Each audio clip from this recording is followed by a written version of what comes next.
Afternoon and welcome to our presentation on HS2. This is by myself, Ronan McCarthy, Reece Wilkinson, Luke Ashburner and Luke Maddox. So when looking at the assignment detail, we chose to use HS2 as the project.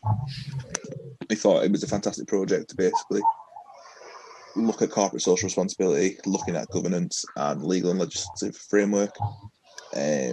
It's a project that's ongoing. It hasn't been complete yet. It has plenty of opportunities to pick apart really and look into the nitty gritty bits of it.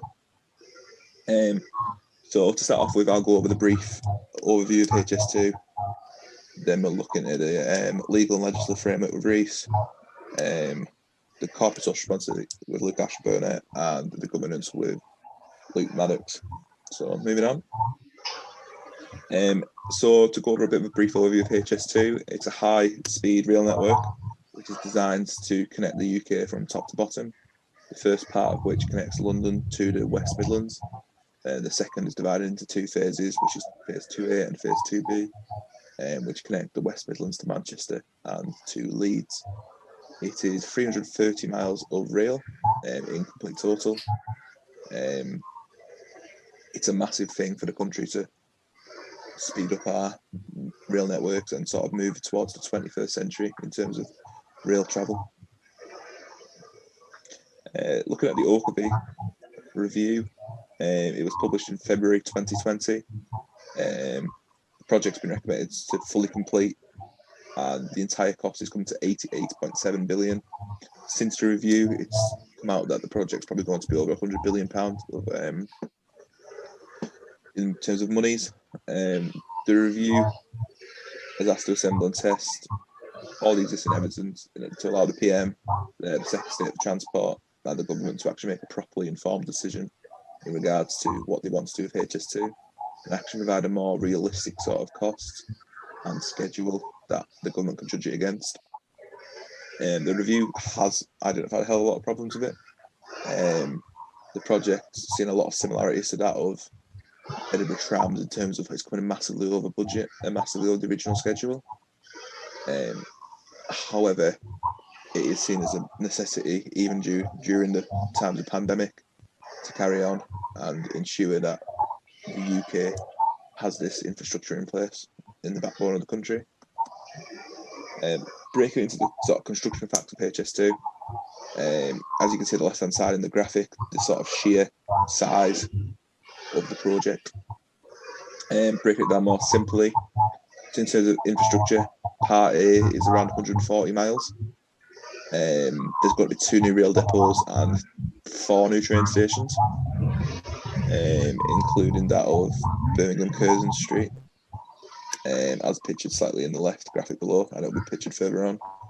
Environmentally, it's going to tie in with the ability to achieve zero carbon emissions, which is mentioned further on the PowerPoint.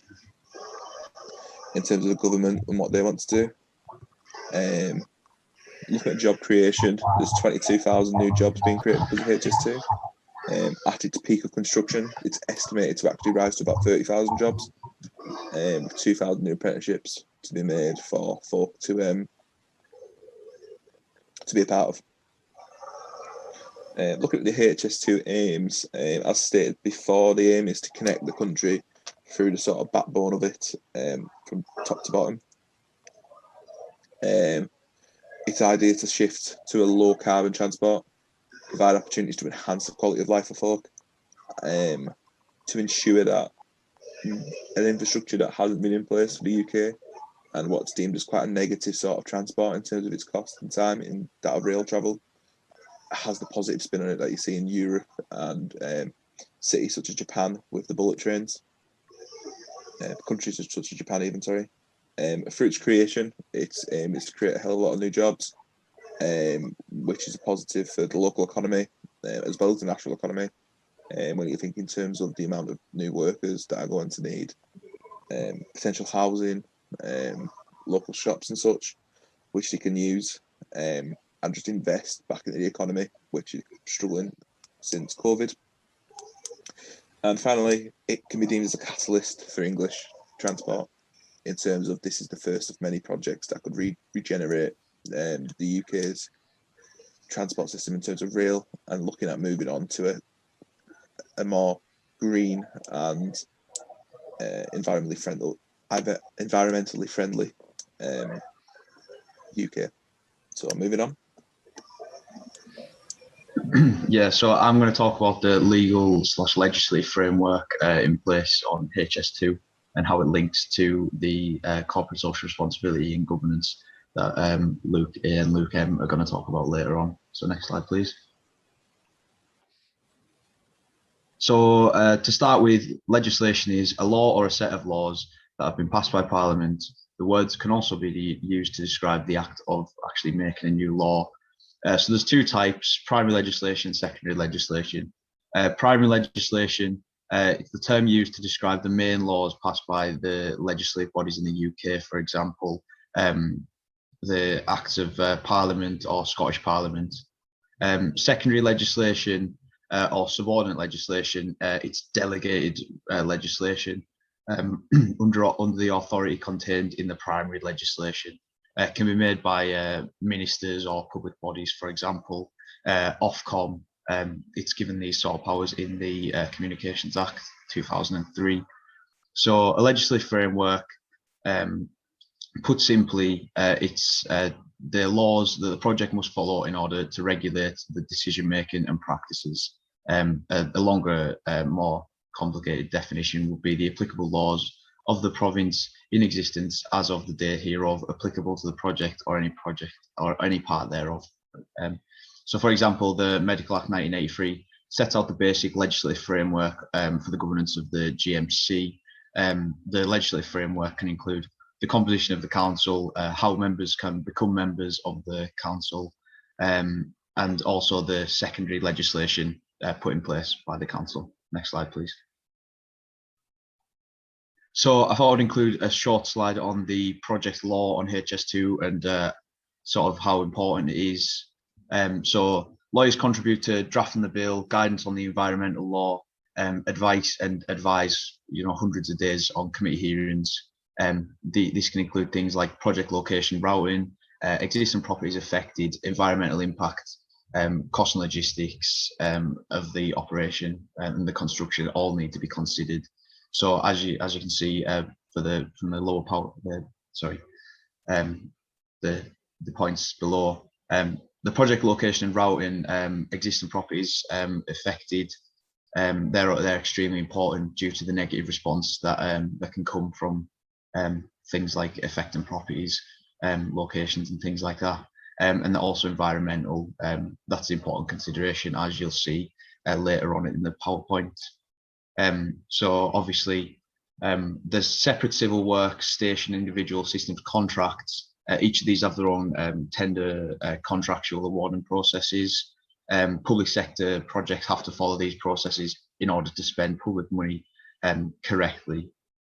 So there's an example that of what happens when things go wrong in this process. Spanish manufacturing company Talgo launched a legal challenge against HS2 over what they perceived to be unfair rolling stock procurement process after a rival bidder was added late. They perceived this to be unfair and launched a legal challenge against HS2. So that just shows how negative things can get. Next slide, please. Short slide just showing how these laws link to the HS2's corporate social responsibility strategy, as Luke will talk you through later on in the presentation. So respecting the surroundings / environment, this will link to the environmental impact assessments, spreading the benefits. This will link to compulsory purchase orders, which allow repossession of land without the owner's consent if it's in the public interest. Health and Safety at Work Act, opportunities for all, following the Modern Slavery Act 2015 regulations, and standing test of time will be linked to the Climate Change Act 2008. Next slide, please. So the Town and County Planning Environmental Impact Assessment Regulations 2017, they provide the basis of how HS2 will respect its environment. So the purpose of the EIA is to protect the environment by ensuring the local planning authority, when they decide whether to grant planning permission, which is likely to have significant impacts on the environment, they do so in the full knowledge of the impacts that the project will have on the environment, and take this into account during the decision making. So according to the government website, the construction of long distance railway traffic is a Schedule 1 activity, and an EIA is required in every case of this. So there's 5 stages. So the screening process, this decides whether the project falls under the sort of requirements of an assessment, if the environmental impacts, if it has a significant impact on the environment. Then you've got the scoping stage. So this determines the extent of the issues considered, and they can ask the local planning authority what should be included at this stage. There's preparing the statement. So this must include all the information required to assess the environmental impacts of the project. This must be prepared by competent experts in the area, and accompanied by a statement of these, how qualified the people are making this statement. Then you have to make a planning application and consultation. It must be published, and the consultation bodies and the public given an opportunity to give their views on this. It should be sent to any other bodies that have any interest in this. Then there's the decision-making process. It must be taken into account by the local planning authority or Secretary of State when deciding whether or not to grant the project. Obviously, planning authority or Secretary of State, depending on how big the project is. Next slide, please. So compulsory purchase orders, they allow public bodies to force homeowners to sell the property if it obstructs a regeneration project or it's for the greater public good. It's commonly used for things like road improvement, rail schemes, airport extensions, or urban regeneration projects. For example, Heathrow use a development consent order to secure their powers for compulsory purchases, and HS2 uses a hybrid order. This goes through the government to get the compulsory purchase powers. So companies are required to pay the market value, what it would be in absence of the regeneration scheme or the project. Just to say section 4, brackets 4 of the High Speed Rail Act, this authorises HS2 to purchase land compulsorily. Many have criticised HS2's CPOs due to the fact that they see deliberate undervaluing and delaying of the compensation payments brought through CPOs. Obviously, this can have a negative effect on the communities that HS2 is in. One of the recommendations of the Oakley review was HS2 should rethink the relationships with the communities and the speed of compensating. Next slide, please. So then we've got the Health and Safety at Work Act. It's the primary piece of legislation covering occupational health and safety in the workplace in Great Britain. It outlines the duties employers have towards employees, members of the public, and what duties employees have towards each other. It also applies to self-employed people. The HSE, Health and Safety Executive, was established under this Act, and this Act grants powers to the HSE to enforce these duties, as well as penalties for the non-compliance. Local authorities also help in this, but penalties for non-compliance can include fines and jail time for individuals who run the businesses, and also fines of up to 10 million for the organisations. An example of some of the regulations are a requirement for safe operation of the workplace, adequate health and safety training, appropriate welfare provisions, and requirement of a written health and safety policy. Next slide, please. So the Modern Slavery Act 2015, Act of Parliament, introduced to tackle slavery and human trafficking in the business and the supply chains of the business, which is a very important part of this regulation. As the UN says, modern slavery and trafficking is now the second largest criminal industry in the world, with profits from forced labour at 150 billion. So it's a big consideration for large businesses. Any organisation that carries out business in the UK or supplies goods or services and has an annual turnover of 36 million or more has to produce a statement or small businesses who have aspirations of working with big businesses can also produce these statements, as it would be a requirement if they ever did work with these businesses. And the statements must set out the steps the business has taken to ensure there's no slavery in the business itself or its supply chains. Can include in the statements things like the structure of the organisation, policies they have, and how they do the due diligence on their suppliers. If the business doesn't comply, Secretary of State may seek an injunction through the High Court, and non-compliance is punishable by an unlimited fine. Next slide, please. And then finally, we've got the Climate Change Act 2008, sets out emission reduction targets in the UK, and the UK must comply legally with these. It committed the UK to reducing greenhouse gas emissions by 80% by 2050 compared to 1990 levels. However, the government have constantly increased their commitment to this by committing to a target of net zero by 2050. But also they have now increased this target even further to cut carbon emissions by 78% by 2030. They announced this a couple of weeks ago. The Act also established the Committee on Climate Change, which is an independent body that provides evidence-based advice to the government on things like carbon budgets, which provide 5-year statutory caps on total greenhouse gas emissions, which shouldn't be exceeded.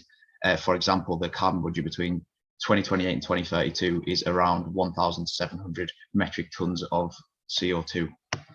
A review of this Act by the Grantham Research Institute found that the Act's introduction and its carbon budgets have helped reduce emissions in the UK. So it shows that it is an effective strategy. Next slide, please. So what is corporate social responsibility? So it is the belief that an organisation has an ethical responsibility in both its own conduct and to the wider community. So the moral requirement applies corporately, not just to the individual. So what this means in a more simple form is it's morality versus money. There's been many successful people who are advocates for corporate social responsibility, as it's seen as an important aspect of any successful business, no matter how large. One of these people is Henry Ford, who has stated that a business that makes nothing but money is a poor kind of business. Despite the perceived moral benefit, which can allow other areas of the business to benefit and progress, it still has its critics who think it's a waste of time and is dead weight for making a truly successful business. One of these people is Nobel Prize winner for economics, Milton Friedman, who said that a business's only responsibility is to make as much money for their shareholders. Next slide, please. How does HS2 do corporate social responsibility? So the way in which HS2 channels corporate social responsibility is through a sustainability policy.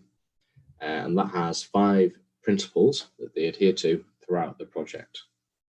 This is about delivering social, environmental, and economic benefits.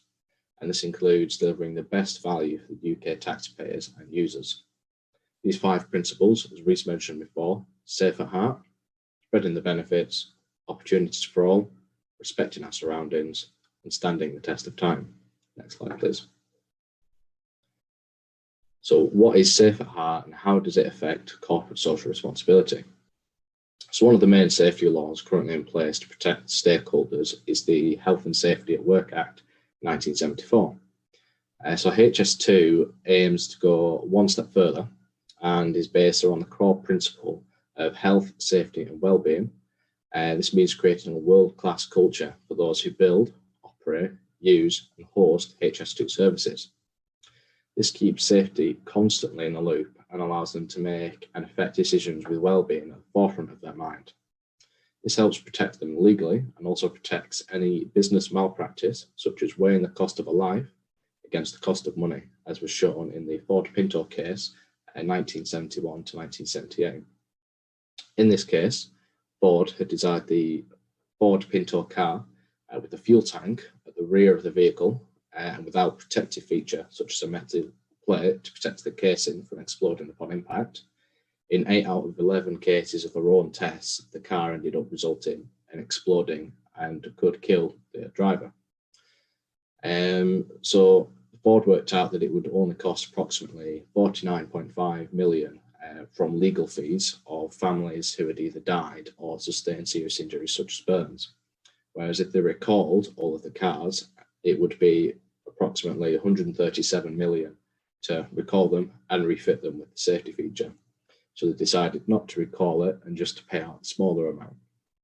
In around 1976, they were forced to recall them as they were facing legal action from many states in America on manslaughter charges. Next slide, please. So economic growth and community rejuvenation is at the heart of what spreading the benefits is about for HS2. So they hope to be the cause of a massive upheaval throughout the construction and progression of this project. So this can be seen through their use of CPOs in order to speed up the progression of the project and to come closer to achieving the connections that will then become the catalyst for the change in the UK. Next slide, please. Opportunities for All is focused on being open to all in society, setting new standards for equality, diversity, inclusion, and providing a legacy, skills, learning, expertise, and experience. So this also extends the Modern Slavery Act by ensuring that the entire supply chain process is ethical and maintains a standard of equality within the workforce. As this is a core principle, it's going to be held under intense scrutiny to ensure that this is met. So an additional feature of this is to ensure that no one is discriminated against within the workplace and to make sure everyone has an equal opportunity to grow and develop within HS2 based solely on merit and knowledge. Example of when slavery could be used within a supply chain is sweatshops in foreign countries, which can, due to a lack of regulations and protection, lead to disasters like the Rana Plaza disaster in India, in which a building's structural integrity gave way and resulted in the death of approximately 1,100 people and injured a further 2,500. Next slide, please. Protecting the environment is an important aspect of HS2's project, as they are under constant scrutiny to ensure that they are doing what's best for the environment, not what might just be cheapest and the easiest. One of these is EIAs, which Reece mentioned before. They enable HS2 to show their willingness to become a leading force in championing environmental issues. Because this is the aim to break new grounds wherever possible on environmental standards, including resource use, waste, carbon minimization, protection of the natural and historic environment, and safeguarding communities. Next slide, please. So standing the test of time is about creating something that will be used for generations and has a long future practical use. To do this, they will build a network which is resilient to climate change and the long-term, adaptable to future trends and demands, and built around the needs of the people who will use it in line with the design vision. So one of the main features is to have a service that over a 120-year period will emit less carbon than the UK road network does within 1 month. This will then be an example for all of the future large-scale infrastructure projects to follow. Next slide, please. So I'll be talking through the governance of HS2. So next slide, please. So what is governance? Governance is the framework of authority and accountability that defines and controls the outputs, outcomes, and benefits from projects, programs, and portfolios. Good governance occurs where there is clear leadership, accountability, and management within a business or project, and is the mechanism by which an organisation can exert financial and technical control over the project and realisation of benefits. Next slide, please. So what are the benefits of good governance to a project such as HS2? Well, the first benefit is effective stage gates, as on large expensive projects such as HS2, stage gates are crucial as they are formal reviews of the project's progress and performance. And by ensuring good governance, it allows the project team to demonstrate how they have successfully completed the current stage of the project and that they are in a ready and fit state to proceed to the next. There's also clarity of roles and responsibilities. This is important as it ensures that everyone in the project knows exactly what is expected of them, and there are defined escalation routes for issues and risks. There will be a graphic coming up shortly which shows the governance framework within HS2 operates, and the complexity of this framework shows just how key governance is. Better change control is another benefit, as uncontrolled change is one of the biggest risks to a project, and a recent PMI survey found that 52% of projects experience scope creep, which, if not managed correctly, could lead to the failure of the project. And finally, compliance with legal requirements, as has been previously stated by Reece and Luke. There are many legal requirements and frameworks that the projects must operate in, and having a strong governance framework enables the boards of the respective companies to ensure continued compliance with these legislations throughout the supply chain and the business. Next slide, please. So this is the governance framework within which HS2 operates, and you can see it is split between two main bodies, the Department for Transport and HS2 Limited. The Department for Transport is responsible for the overall management of the programme, whilst HS2 Limited performs an advisory and delivery role in the development of the railway. HS2 Limited is ultimately responsible for the successful delivery of the majority of the project aspects, and this structure allows for governance to be maintained through the creation of reports throughout the life cycle, which enable the programme boards, project boards, and working groups to oversee the current progress, risks, issues, and changes that are currently being faced by the project. By splitting the governance between the two groups, it ensures that all necessary functions are being appropriately looked over, and it can be seen through the number of bodies, boards, and groups within this framework. Next slide, please. So, as I previously stated, the governance of HS2 is managed by an executive management team and then the board of HS2 Limited, and they are the board of HS2 Limited is the main decision-making executive and managerial bodies. Together, they have three key aims. The first being that to ensure that HS2 is designed, built, and operates to the highest safety standards. Another is to ensure that the project is built sustainably, responsibly, and respectfully, taking into account all relative legislation and also the needs of environmental groups which seek to protect communities and wildlife close to the railway and the route that it will follow. Finally, they must meet the goal of providing a reliable, seamless, and easy-to-use integration with the existing transport networks within the country to support the end users' ease of access to the outcome. Next slide, please.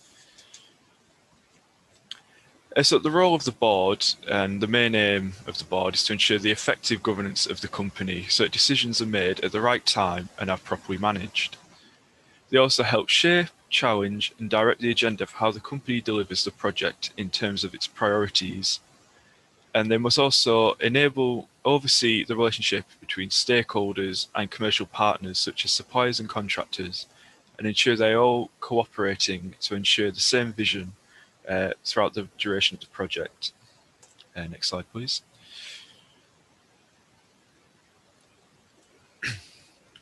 Next slide, please.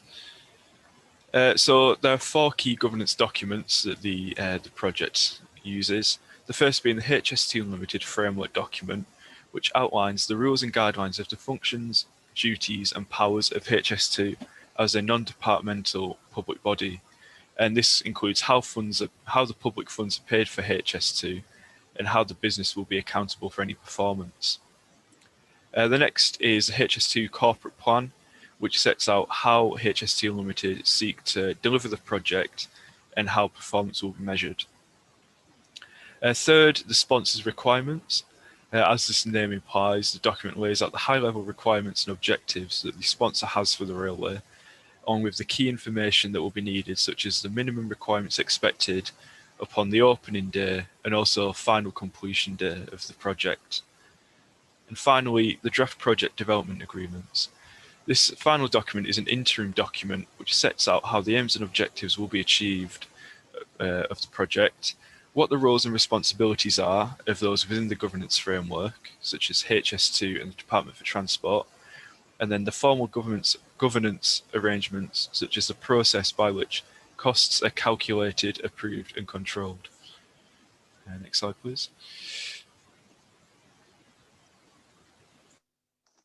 When looking at HS2 in summary and interpreting the project requirements against the three key measures in terms of the legal frameworks, corporate social responsibility and governance, it's clear to see that HS2 has positive and good in terms of these sort of areas, and it allows it to comply within its legal frameworks, its governance and its corporate social responsibility. It's, as previously stated before, throughout the presentation with Luke, Reece and Luke, it's clear to see that it is in place and it's to be judged off key sort of requirements of HS2, such as looking at inevitably its end user, which is the public, and also trying to achieve its key sort of milestones and objectives in terms of, if you look at it from a corporate social responsibility perspective, in terms of its environmental impact, the sort of jobs it creates, and the ability to benefit local communities. As always, projects are under heavy scrutiny. HS2 has been no different, and probably has highlighted a further of that, due to the fact that it is seen as public spending, which is underneath taxpayers' money. Through the OCV report, the project has showcased a variety of changes that have needed to be created in order for the project to be carried out, as well as ensuring that the project is inevitably able to achieve the deliverables that it originally set out to aim. It's clear to see through HS2 that the project constantly faced a lot of pressure and a lot of stumbling blocks that it's needed to overcome, but the actual foundations that it's built upon are solid. They just need sort of tidying up and to enable to achieve everything that it wants to achieve, and so that it's able to ultimately to its end user, which is the public, and ensure that they have positive transport up and down the country, and sort of trying to change the perception that is in place in the UK. That concludes our presentation. Thank you very much for your time. Thank you very much for listening.